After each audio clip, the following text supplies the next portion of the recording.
Colombia llega a la segunda vuelta con un problema de seguridad que no da espera. Más de 27.000 integrantes de grupos armados operando en todo el territorio y el orden público convertido de nuevo en la principal preocupación de los colombianos. Pero, ¿qué también están leyendo este problema de seguridad Iván Cepeda y Abelardo de la Espriella? ¿Sus propuestas son respuestas reales al conflicto que tenemos hoy o recetas para una guerra que ya no existe? La respuesta corta, según los expertos, es que ambas visiones tienen huecos y recurren a fórmulas que desconocen que el conflicto en Colombia cambió. Lo que pasó en 4 años. En 4 años la izquierda demostró que tampoco tenía la respuesta, y no solo por problemas de gestión, sino porque nunca se pensó seriamente la seguridad. La vio como un tema de derecha y al hacerlo llegó al gobierno sin un modelo claro.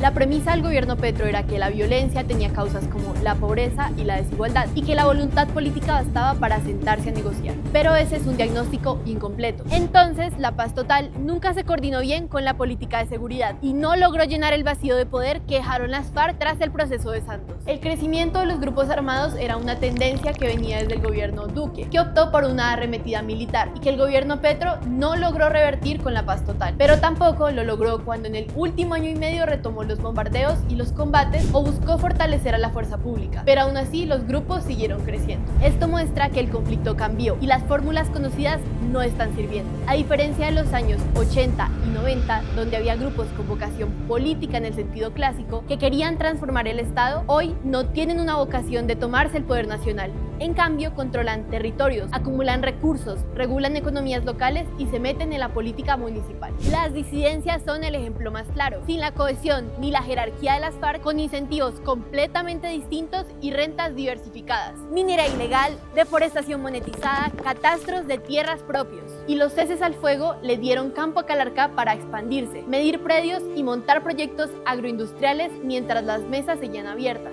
Los huecos en las propuestas de Cepeda y Abelardo. Cepeda apuesta por mantener y ampliar diálogos, implementar el acuerdo de 2016 y no perseguir al campesino cocalero. Las condiciones que ha puesto públicamente son no atacar a la población civil y no usar los problemas estructurales como excusas para no negociar de verdad. Pero no ha dicho si será distinto a la paz total, ni ha explicado qué presión real va a ejercer sobre los grupos para que quieran sentarse. Para expertos, la negociación sin músculo no basta. Necesita incentivos reales y una política de seguridad que la acompañe. Su plan por ahora es vago en términos operativos, sin metas, sin indicadores, sin una secuencia de implementación. Abelardo de la Espriella va al extremo opuesto: bombardear campamentos, fumigar todas las hectáreas de coca, capturar 10 cabecillas por región en los primeros 90 días y un plan Colombia 2. Hasta ahora propone mano dura sin negociación. El problema es que ese diagnóstico corresponde a otro conflicto. Son recetas populistas que pueden generar titulares en los primeros 90 días, pero que a lo sumo reducen la violencia por muy corto tiempo y dejan consecuencias enormes de desconfianza en el Estado. Los bombardeos, por ejemplo, dejaron de ser eficaces incluso hacia el final del gobierno Uribe. Funcionaban contra las FARC porque eran una organización diferenciada de la población civil, con estructura campamentaria. Hoy, en territorios como el Chocó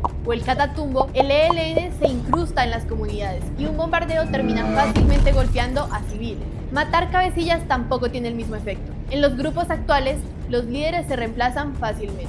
En cuanto a narcotráfico, el problema es más evidente. Colombia lleva décadas atrapadas en una misma rueda: erradicar, fumigar, incautar, mostrar resultados operativos y volver a empezar. Entre 1999 y 2023 se erradicaron manualmente cerca de 1 millón de hectáreas de coca. Se fumigaron casi 1.800.000 con glifosato y se incautaron más de 8.500 toneladas de cocaína. Sin embargo, los cultivos siguen ahí, porque los resultados operativos nunca se tradujeron en una reducción sostenible. Abelardo propone destruir 330.000 hectáreas con aspersión aérea y erradicación manual. Cepeda apuesta por sustitución voluntaria y transición agroecológica sin fumigaciones y comprar la coca directamente. Recetas que reencauchan otros intentos y que en el caso de Cepeda que no muestra en detalle el cómo. Seguir viendo el conflicto solo desde el narcotráfico también es síntoma de que el diagnóstico está desactualizado. A estos grupos hoy los sostienen otras rentas ilegales como la minería ilegal, la deforestación, el control de tierras raras, y esas rentas ya pesan tanto o más que la coca en algunos territorios.